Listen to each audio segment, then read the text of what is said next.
Hi, my name is Meike Schapink, innovation coach, design thinker, and what I do is I help professionals to visualize their possibilities.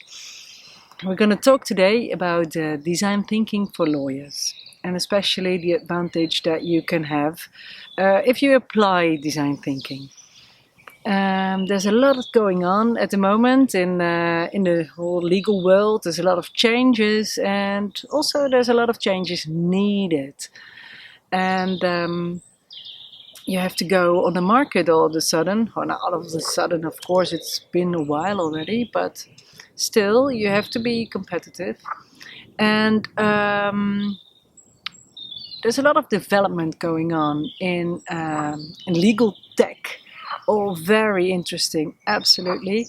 But I think there's another area where, a lot of development is, in my eyes, needed, but can make a big difference. And that's people. So design thinking, it's also called human-centered design.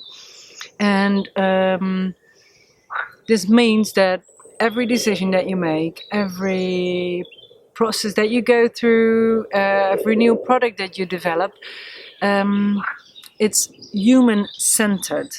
And so you will have a look at yourself and at your clients and all the stakeholders, your co-workers, your colleagues. And this is also, it's a shame, it's a problem. Because although the legal world is a world of warriors, it's also a world of fear.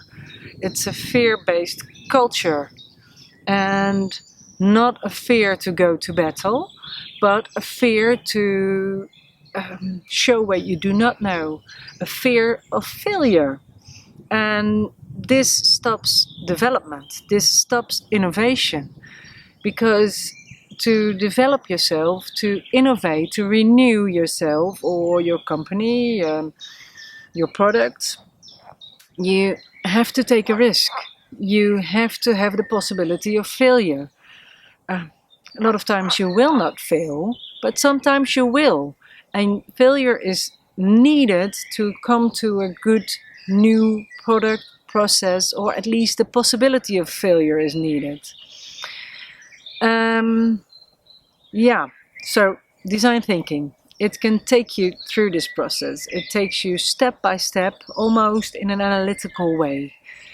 But the first step is, and later on you come back to it, but the first and the most scary step is human-centered. You will have to have a look at what keeps you awake at night. You will have to have a look at your dreams, or maybe even more scarier, to ask your customer or your client, what keeps you awake? Who are you really? What do you really need?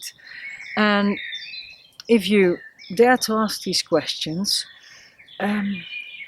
to yourself, your client, your co-workers, your colleagues, then you have a basis to endless possibilities. It will give you a ton of information.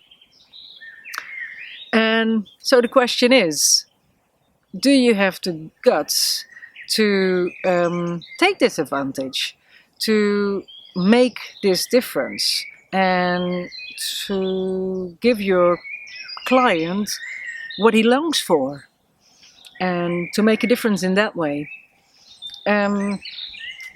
What I do, they call it a soft skill, but I think it's not for the faint-hearted. So if you do have the guts, I will invite you to have a look at the next vlog, because this is going to be a series of vlogs in which I'm going to talk about design thinking for lawyers, and the way, what you can gain with it, but also I will give you some hands-on information that you can apply directly yourself, and you can go and experiment with it. So I hope to see you next time. Thank you very much for your time. This is Meike Schapink talking to you from the Netherlands.